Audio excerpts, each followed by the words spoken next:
Hi, this is Monique Lombardelli, and you are listening to US Modernist Radio. Mama don't allow no architecture around here. Mama don't allow no architecture around here. Oh, I don't care what Mama don't allow, gonna draw mine modern anyhow. Mama don't allow no architecture around here. Welcome to US Modernist Radio, where we talk and laugh with people who enjoy, own, create, dream about, preserve, love, and hate modernist architecture, the most exciting and controversial buildings in the world. Show your support by visiting US Modernist's massive mid-century modern archives at usmodernist.org, or check out our Instagram feed at US Modernist. Today, US Modernist Radio welcomes our guest co-host back, Kate Wagner of McMansion Hell, along with the author of the book The Creative Architect, Pierluigi Serraino, the Fox Mulder of architecture, with information on a secret 1950s psychological study involving I.M. Pei, Eero Saarinen, and Philip Johnson, among others. Really? Yes, folks, there are architecture X-Files. And now, the guy who used to think Valium was an ancient Greek philosopher, your host, George Smart. Hi, folks. I was so good in high school history class. Didn't Valium write the Odyssey? Isn't that right, Tom? I think so. Yeah. I think his father was Lithium. He had his son Xanax, who married Lunesta, and had that remarkably ugly baby Quaalude. Oh, no. What a remarkable baby. Yes. That's the history I remember. Yes. But I digress. We are back in the studio with one of our most delightful former guests as co-host this episode.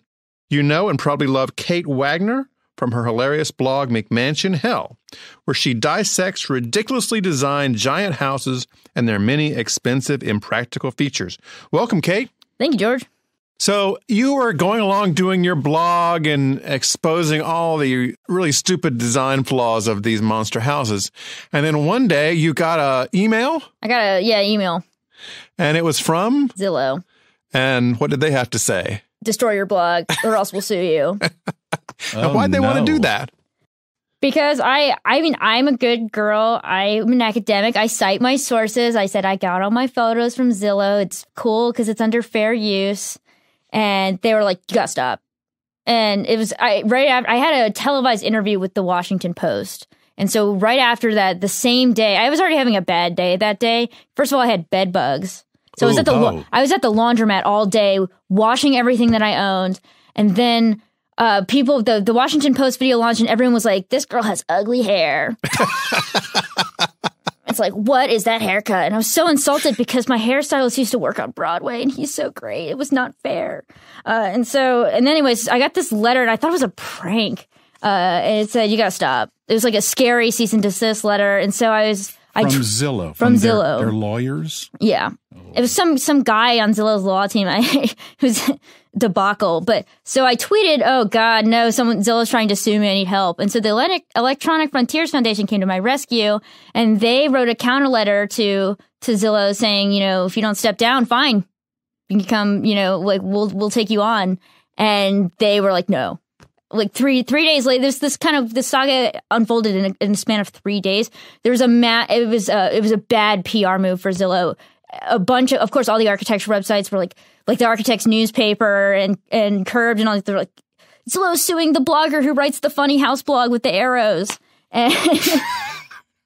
And was it because he used the pictures? Yeah, and it was under fair use, though. It's totally legal. It's totally legal under copyright law. And I knew that because I was an academic and I had already had experience with fair use. But Zillow backed down because it was a huge PR disaster, and everyone's like, "Man, you guys are jerks!" Like going after some girl in Baltimore who's just a grad student, totally like David and Goliath situation, and. They backed out. They were like, well, it's cool. We're done. We're not going to do it anymore. And then that was it. But it was so terrifying. And then after that, I got a lot of writing gigs. So it worked out in my favor. Congratulations. I was very excited. But yeah, that was terrifying because that's my whole livelihood. Like I made, I had monetized the blog and that was how I paid my bills. So I was like, oh God, I'm not going to have a job. Okay. Welcome back to the show. Yes. Thank you. Yeah, that's the long and short of it. Support for US Modernist Radio comes from realtor Angela Roll. As if in a dream, because it is all made up, modernist realtor Angela Roll took the wrong turn out of Copenhagen, ending up in the Danish town of Hellebæk. With 2 hours to kill, she sat at a cafe sipping a full-strength cappuccino when an 80-year-old man buying scones caught her eye. It was architect Jorn Utzon.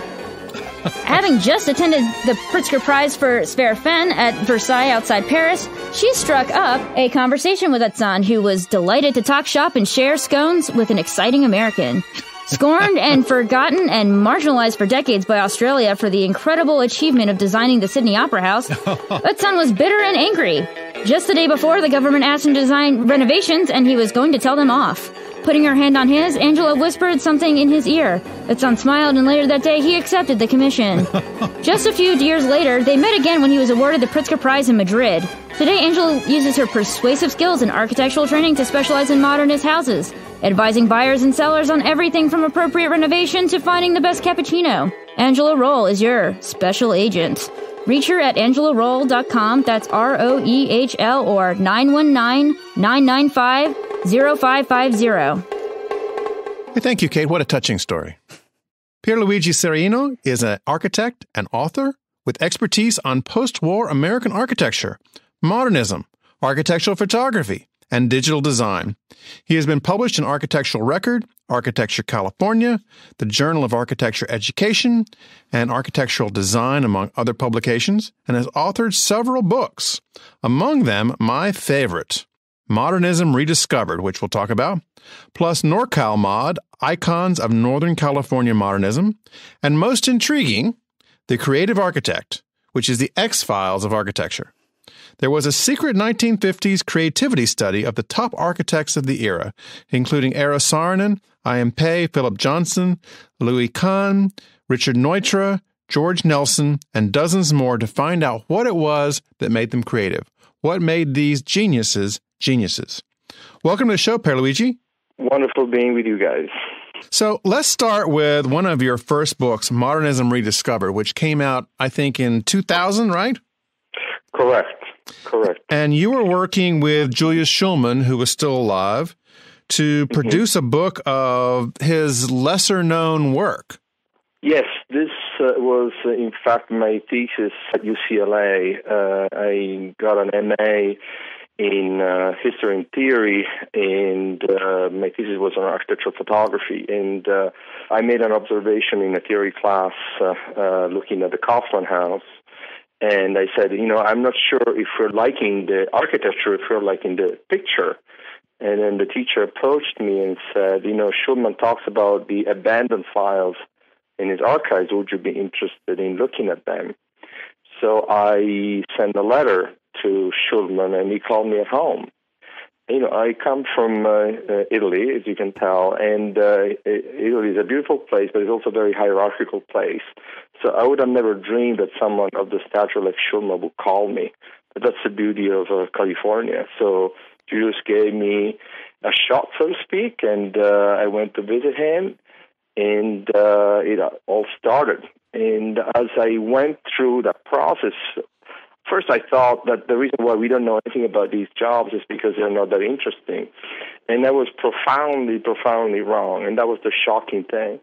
As I understood the magnitude that kept getting bigger and bigger, I sold the project to Taschen. Obviously, that relationship is something that the Julius had already were on their way, and Taschen was interested in doing the book on Neutra, the giant book, Weber Lamprecht.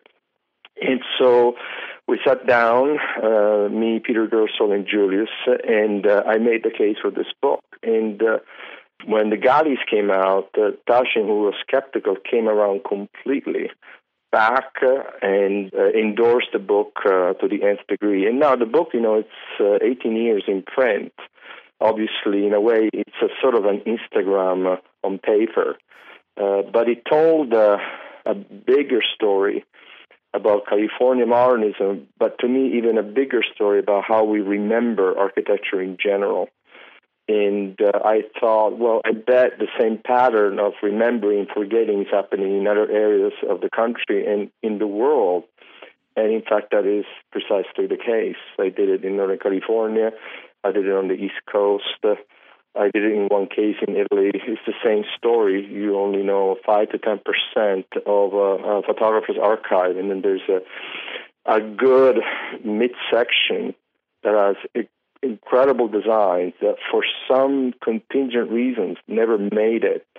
And so the great legacy, in our case of mid-century modern, which is an era that I know we all share, is really sitting in the archives of the architectural photographers, even less than the publications. Publications screen architects. They only have a limited amount of space, whereas an architect that has his or her work built wants to have it photographed first and then try to pitch it to magazines. So I am currently involved on a project of similar scale. I can tell you in a bit. The one thing that I wanted to add to this is that when Modernism Rediscover came out, we knew it was going to be an important contribution, but we didn't realize the impact that it was going to have. And one day I got an email from folks from Pixar who were going to do The Incredibles and say, we would like to see some modern homes. We would like to take you to Los Angeles, because I was living in the Bay Area. I said, you don't have to go to Los Angeles. I can tell you where everything is around here. I can show you a few examples and you get a taste of it. And so the whole environment of The Incredibles, and The Incredibles 2 as well, is all mid-century modern. So this is more than a fleeting period of taste. This is now formally a period that is as important as the arts and crafts, as the Georgian style, the Victorian style. It's here to stay. It's not going to go away. Oh, yeah. It's super. It's a thing. It is a thing. Yeah. It is definitely a thing. So are there identifiable houses that are portrayed in The Incredibles? No, or are they sort of inspired? They don't have houses. They have an architectural expression that is a mist of Lautner, Neutra, Eichler. It's a mishmash and cartoonish in a way, but you recognize that in the fireplaces, in the double heights, in the carports, in the lighting. There's a dramatization of the spaces that are in the swimming pool that emerges from the floor. Exactly. Oh, yeah, that's right. That's right. Yes. And you feel sarin and you feel all the hallmarks, but you cannot quite point, those are the spider legs of Neutra, or that's Quincy Jones. You cannot say that. And so they were very clever in reorganizing all these references in something that really works wonderfully well together. And I recently saw an interview of one of the designers that still remembered that experience, because it was 2004 when I took them around. So obviously it left some memory to them, as it did to me. Now, if you're under 30 and you're not Kate Wagner, you may not know the name Julius Shulman, who was one of the most famous architectural photographers ever. Tell us a little bit about him and working with him. So I met Shulman in 96, and I knew of his work, obviously, through the photographs of Case Study House programs and Neutra. And I knew that he was a consequential figure. We met at a particular difficult time of our lives. His wife was about to die, and then my father passed away. And so we sort of plunged into the project of Modernism Rediscover. And Julius had a particular way of telling the story, which was very scripted. If it was about Case Study House 22 or the Kaufman or a few others. But if you were going outside of those classics, the real Shulman would come out. And when we did Modernism Rediscover, we selected the works together, and he told me specifically why he was doing what he was doing. He made me aware of things that I would have never imagined. And it made me understand the level of visual finesse that he had. Also, how photographers bring their own inner world in the representation of architecture.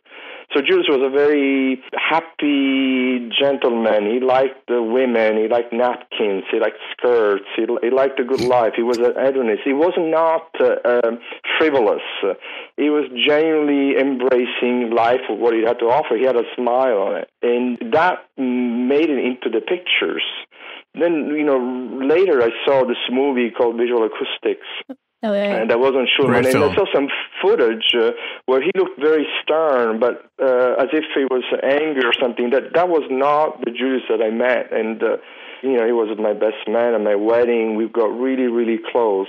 And, they like to be called Uncle Julius. Now, wait a second. Don't tell me he was your wedding photographer. No, he was not. That would be just too awesome. Too much. No, he was not. We were close. We would spend time together even outside of photography. It was a wealth of information. That is the big differentiator of doing historical research on this period. You can still talk to primary sources, obviously less and less. Yeah. But at the time, I met as many of the people of the Case Study House program to learn what was happening, who was doing this and what. And then you figure out the official story versus the behind-the-scene dealings and the circumstances and personalities, and you want to cross-reference who says what, and you can do that. Once all this generation is gone, it's very difficult to find a counter story. So, and they're just about gone. Yeah, the person that, for example, turned me on to Northern California, I was just working in Skidmore, Owings and Merrill at the time, was here in San Francisco, and was Elaine Jones. And Elaine, Quincy Jones' wife? Exactly. Elaine Jones was the widow of Quincy Jones, the second, I believe it was the second, she was the second wife. And she was an architecture critic, and she invited me to come to visit her at the Barn, which is a fantastic house, in Los Angeles. She made me aware of a few mistakes in Modernism Rediscover, which I took note. And she said, well, you should look at the Bay Area because it was considered a hotbed of modern architecture. And that was not at all the representation that people had of my generation of the Bay Area. And slowly but surely, one by one, all these modernists came out. So I met Mario Ciampi, I met Mark Mills, I met Don Knorr, I met Beverly Thorne, I met Don Olson, Claude Stoller, one after the other. And they were telling another story from the more regionalist one, which is known. So really, California has come out as a place of a tremendous eclecticism, even within the modernist era. So you have the super radical steel frame architects and the regionalists and people that do some ranch style houses, and they revisit the Spanish tradition, and they're all sharing land in California, which is this kind of melting pot of identities. And this is part of a narrative that Alan Hess and I have written about for a book on the history of California modernism, which we have finished the manuscript, but we're orphans of the publisher at this stage. We lost the publisher for reasons that have nothing to do with us. So hopefully we can tell that story. We can tell the story of the greatness of Eames and the greatness of Neutra, but architecture does not operate in isolation from anything else. Right. So no one has talked about the conditions of California, and for that matter, for the United States. Why were the United States so monumentally important in post-war architecture? What happened?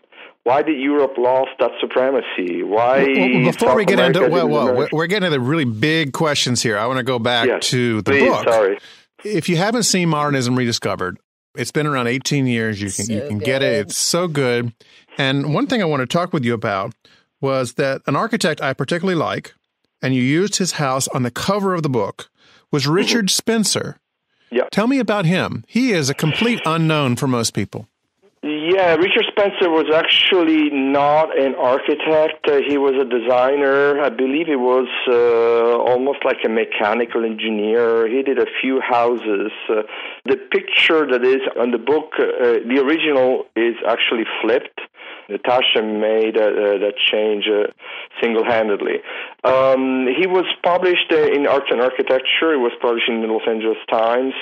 His specialty was these cliffhangers, the building on unbuildable sites. He did just a few things. It was not a prolific designer. But those that he did had a very strong edge. Everybody was exploring architectural forms at the time, and outside of the strictly Miesian idiom of Mies and even to some extent Charles Eames, others were sculpting interesting steel. And in a way, Richard Spencer was very much along those lines. He represents another streak of designers that were, in a way, at the margin of the profession. They were never fully licensed, but they were still present.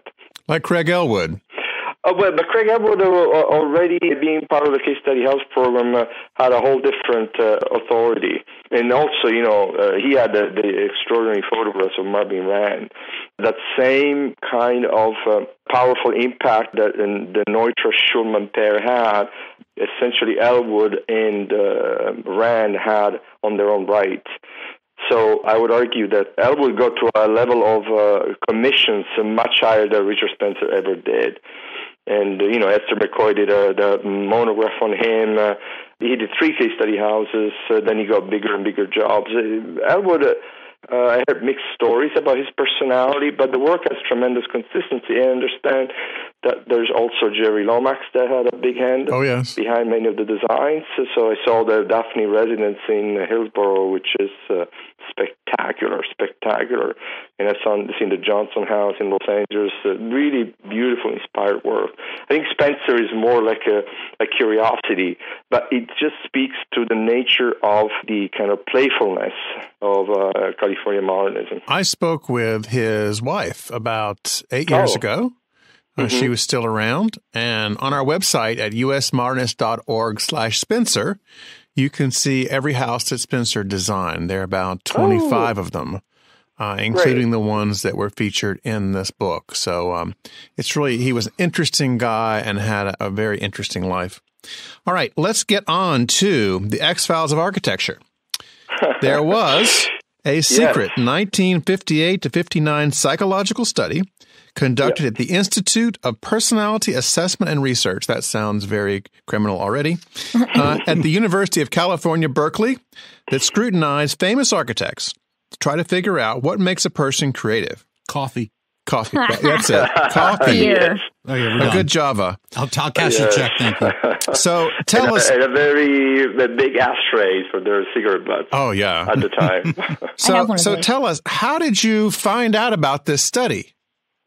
I found out about the study through 3 different sources. One was I met Don Olson, who was an architect, one of the architects that designed Worcester Hall, and he worked with Sarin and Worcester, a bunch of others, and then went on his own.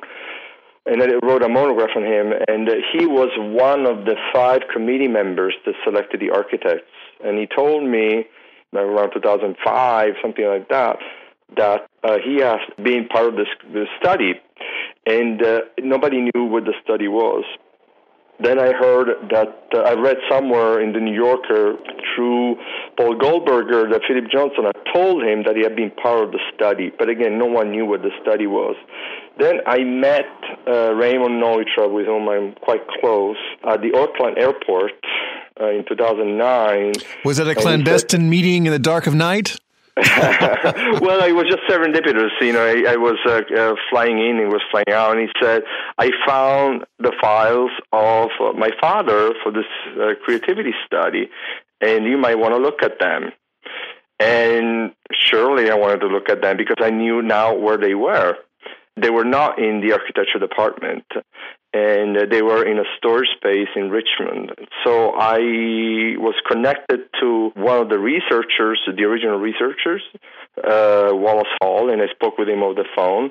And then Wallace Hall died, and then I was able to actually see the files. And it was... So was Wallace Hall like the crypt keeper of this thing that kept it off the radar? In a way, yeah, because, the older generation had gone. Everybody else was gone except him and another fellow called Harrison Goff. They were the people that were the founders of this group called the Institute of Personality Assessment and Research, IPAR. And all they did really was apply a method called the assessment method that had been used during war years to select spies and people who were going through do important missions in war, and see if they could do the same method to spot the creatives.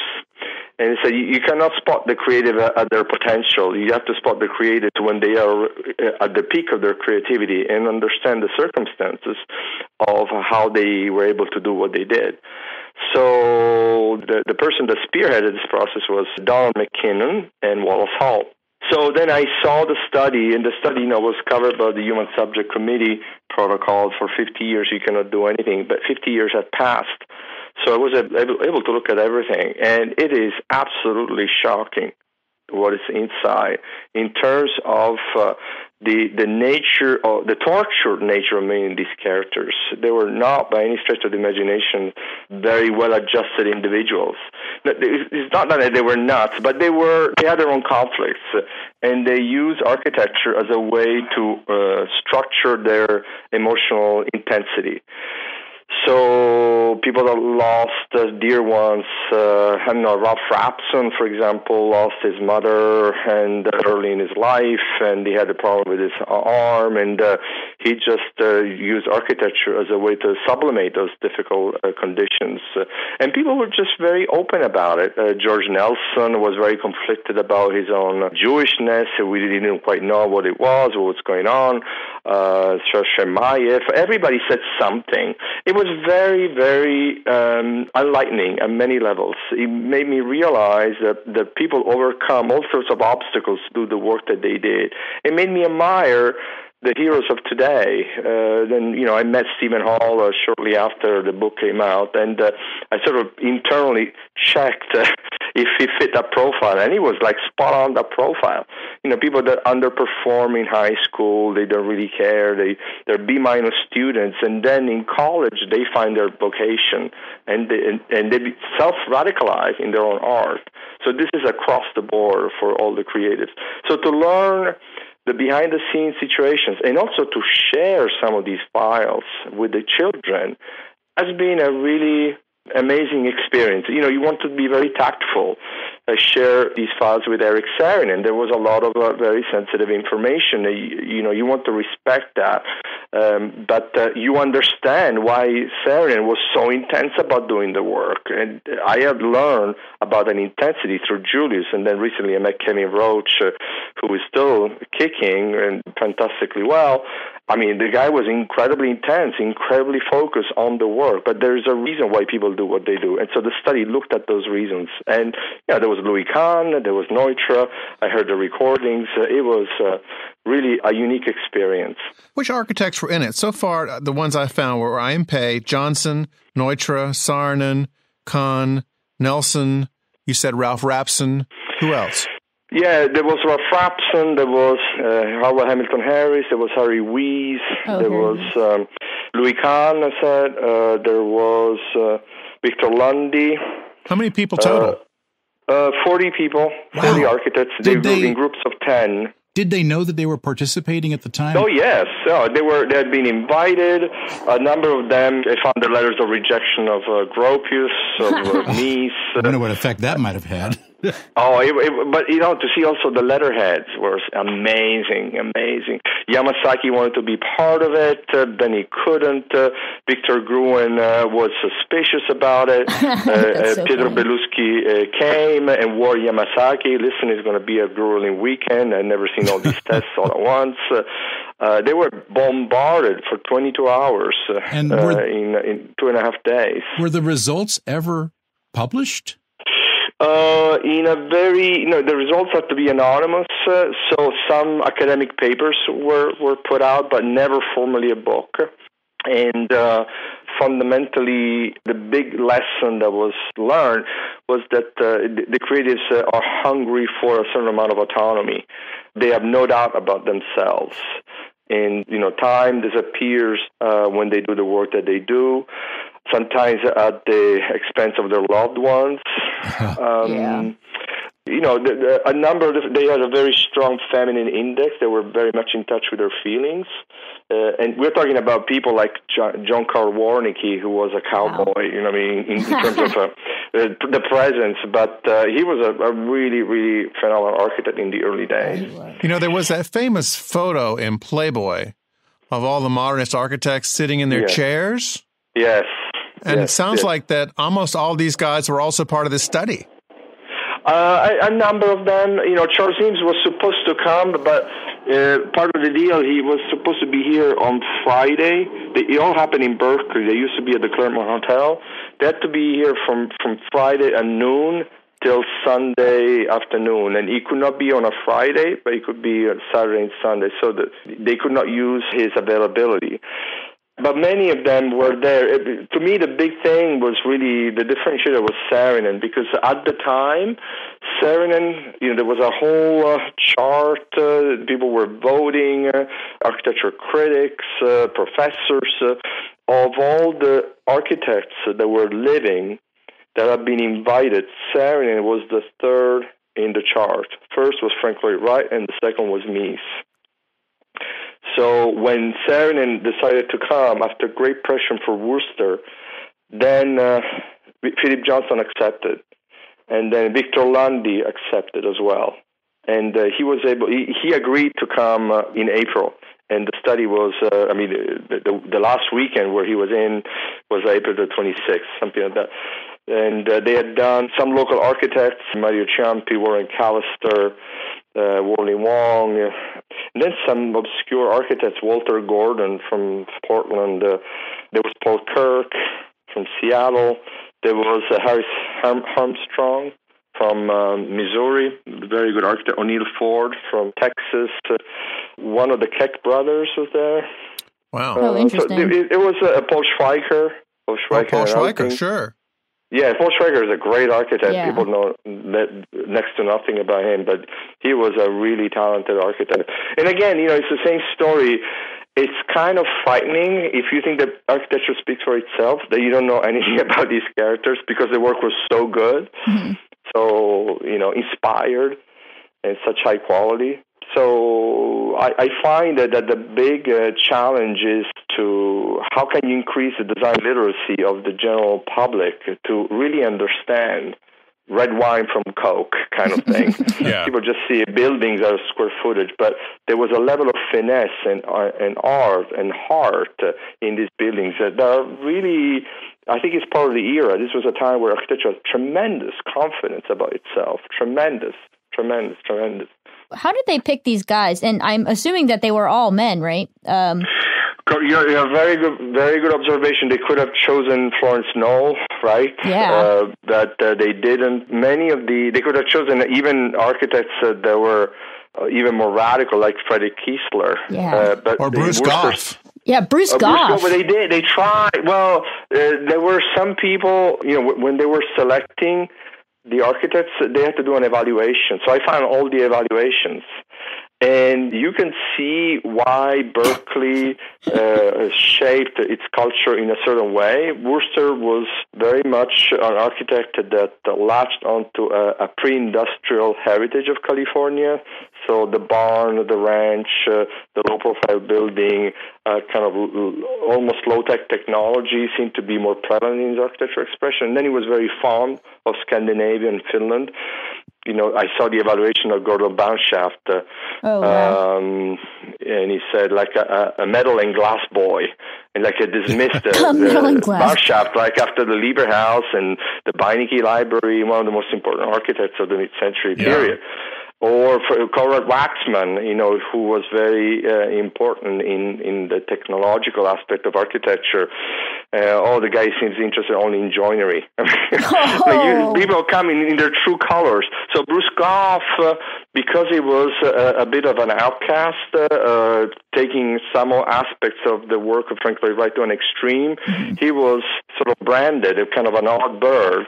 But in fact, he was an amazing architect. I mean, the level of imagination of Goff is comparable to Gaudí, as far as I'm concerned. I agree with that. Yeah, and here in Berkeley, there is Herb Green, who did the Prairie House and a number of houses in Kentucky, who comes from that, and I learned a lot of story about Bruce Goff. But again, he was not considered an architect. I don't think he was even licensed, so therefore these professional divisions came through. And then, there were some antipathies, like Donaldson hated Bob Anshin of Anshin and Allen. Anshin and Allen were a great firm up until the death of Bob Anshin in 1964. They did the Sedona Chapel in 56, right next to Frank Lloyd Wright, and a building that is anticipatory of Tadao Ando, if you look at it. 1956. But many others. So you really realize where people were standing. And in the selection committee, there was Worcester, and there was Joe Escherick, Vernon DeMar, Don Olson, and a young faculty called Philip Thiel, who ended up being he was more of like a naval architect and ended up moving in Seattle. So by looking at the evaluations, which were all written, they were trying to recruit Alvar Aalto because he was doing the MIT dorms. They didn't have to be American as long as they were on American soil at the time of the study. So they tried to get Sert, Jose Luis Sert, and he was dismissive about it. Several others. Hugh Stubbins couldn't make it. What about Frank Lloyd Wright? Did he send them a nice he never letter? answered. He never answered. He's the only one that never answered, but also had the highest marks of everybody. You have to think that Wright will die shortly before the study's experiment. finished. He died in 59. Yeah. And the weekends where they did the study was from December 1958 to late April 1959. And I also found that these recordings, some of them excerpts were put online that are extraordinary. There was one on the ethics problem, essentially where there's a fictitious problem. The client wants to give you a big commission. He's very happy about what you have done, but he wants to make a change that you disagree with, and that is a precondition for you to have the project moving forward. You have mouth to feed. It's going to give you a lot of notoriety. What do you do? And so Philip Johnson asked Serraino, so what would you do? Well, you sort of get up and leave. Because if there's no room for negotiation of any kind, we will understand what you want to do. Give us some time to integrate what you're asking for into a new solution. And that's probably the one thing that I admire the most about Serraino's work. He might lack the spontaneity of Eames, but his work ethic is legendary. He would start all over again if he had worked 5 years on one project, if there was one thing that was not working. And I don't know of anyone that could hold that stamina at that level. So in this respect, Serraino is unbeatable, which was the damnation of a lot of people. Even Banshaft did not want to work with him because he was afraid of losing money and stuff like that. Now, if we follow the money, Pierluigi, who paid for this study and why did they do it? So the study was paid by the Carnegie Corporation. And the reason is because many of the folks that were both in the academic world, in the governmental world, and in the private sector came all from the war experience, and most of them from Station S in Virginia, where they were doing these studies. So the war ends, they are sort of out of a job. What are we going to do? And so people find their positions in somewhere. And this was the precursor to the CIA, correct? Yes. Office of Strategic Services was a branch of the precursor of the CIA, and they set up this unit, which was an important unit modeled after a unit that had been seen in the UK that was doing similar work. And then the Brits had seen the Nazis have a unit structure like that. So it actually came from Germany in the 30s. So Germany, the UK, and the United States. And it was set up in practically in a month. Then all these folks, this was for almost lasted 3 years. It was a fairly unsuccessful attempt. Actually, many of the people that were selected were traumatized because the researchers had no war experience. It was all theory. But the idea of using the method stayed. And Don McKinnon, who headed the study of the architects, and he was the head of IPAR, was for 2.5 years the head of the Station S. So they were all part of a same community. And so the people that were in charge of the resources were able to have some of the work financed like that. Because Berkeley was not going to finance any of that. They had to come, the sources had to come from outside. Were they trying to create this new super league of creative people? Well, they wanted to find a way to have more of those creatives around. They acknowledged that pedagogy, as it was known, was going to statistically not favor those possibilities, those personalities. And in fact, this was the time where Gropius was talking about teamwork, and McKinnon, in no uncertain terms, shut down the idea of teamwork. This is contrary to all the evidence that we have gathered in our study, that teamwork does not really work for the creative individual, because the creative individual will stop investing. The standards are so high that if he or she is involved in teamwork and the person in the team has a lower standard, he or she will stop performing, because there's an intensity into the work. And, not everybody has to be maniacal about the work. It's perfectly fine to do a 9-to-5 job, but that's not why the creatives do what they do. Mm-hmm. There's something much more than money. When the study was completed, what happened? Did it just get buried somewhere? So there were a few papers that were delivered in various conferences by McKinnon. There were a bunch of studies that IPAR conducted. McKinnon owned the architect study. McKinnon and Wallace Hall was a PhD student. Then they did a study on writers earlier, had Truman Capote and William Carlos Williams, and Max Shulman and a few others, and that was owned by Frank Barron. And so then they studied Silicon Valley engineers. This one on the architects was owned by, metaphorically speaking, by McKinnon and Hall, and they were supposed to write a book, but the book was never produced. And the only survivor of that generation is this professor called Ravenna Helson, and her take is there was too much testosterone in the room. The guys could not come together to an agreement, and ultimately the interest on the assessment method deflated, on creativity deflated, interest in the social aspect of the work took over, and they lost the momentum, and they never did anything with it. So I wrote a book, probably a very different book from the one that they would have written, also because I actually looked at the behind-the-scene material, which could be published, since everybody's pretty much gone. I had the pleasure of connecting with Victor Landi on this, who was the only person that could speak with me about it, and he was very gracious. And Victor Landi is a phenomenal architect. Sure. I recommend highly even interviewing him if you guys have not done it, but he's a superb architect. And he told me, and he was the youngest one in the study, he was only 36, and he said that it was really about Saarinen that changed everything, the dynamic of that weekend. But they never did anything with it, probably apart from a few papers. I read that a couple of conclusions from the study that you've talked about identified that these architects had a, quote, fierce escape from the conformism of thought and belief and a tendency to perceive problems that others did not, Correct. with an unfailing quest to not only solve the problems, but solve them in an elegant way. Absolutely. Yeah, the beauty of the solution is that what differentiates the creative architect from any architect. I mean, if you think about form follows function, right, that's the classic dictum, and you look at a ladder or like any staircase, and then you go to the Lawrenziana Library in Florence, so you look at Michelangelo, well, it's still a staircase, but they're wholly different experiences.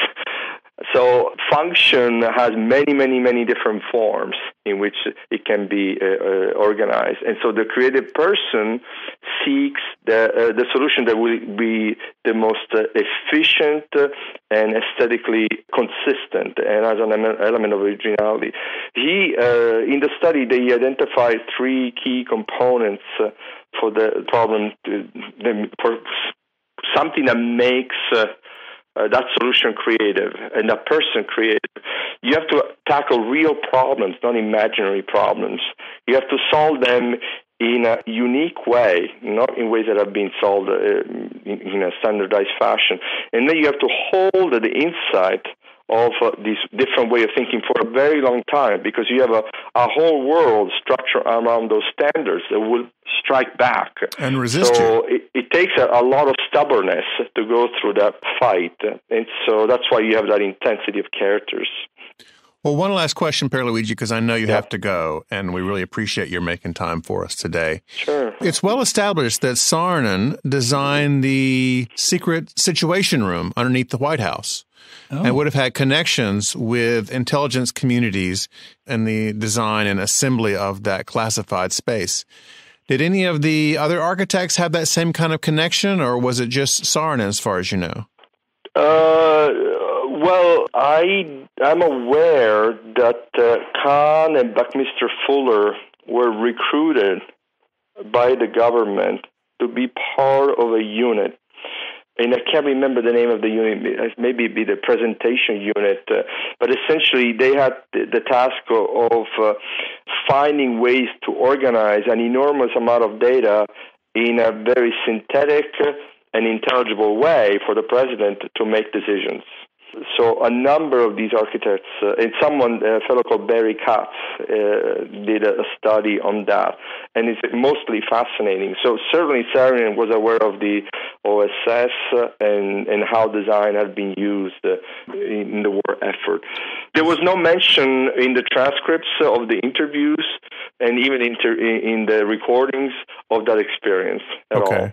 Yeah, also, weren't there folks from SOM, right, that were doing housing for the people working on the Manhattan Project? That was another thing that was... Yeah, I wouldn't be surprised. Wouldn't be surprised. But SOM was one of the few offices that was still working during the war. So then therefore, there has always been governmental projects besides the private sector. So and to a large extent, it was really not Owings, who was an extraordinary businessman. By all standards, not a designer, but an amazing rainmaker. Well, Pierluigi, this has been fascinating. Thank you so much for sharing this story with us. Thank you. You are so much fun, George, and the whole community. It's a fantastic outlet for this beautiful legacy, which is very much alive. This is not history by any stretch of the imagination. This is the real thing, and it's with us. Thanks to you. So I'm glad that you're doing this. Thanks for listening. US Modernist Radio is underwritten by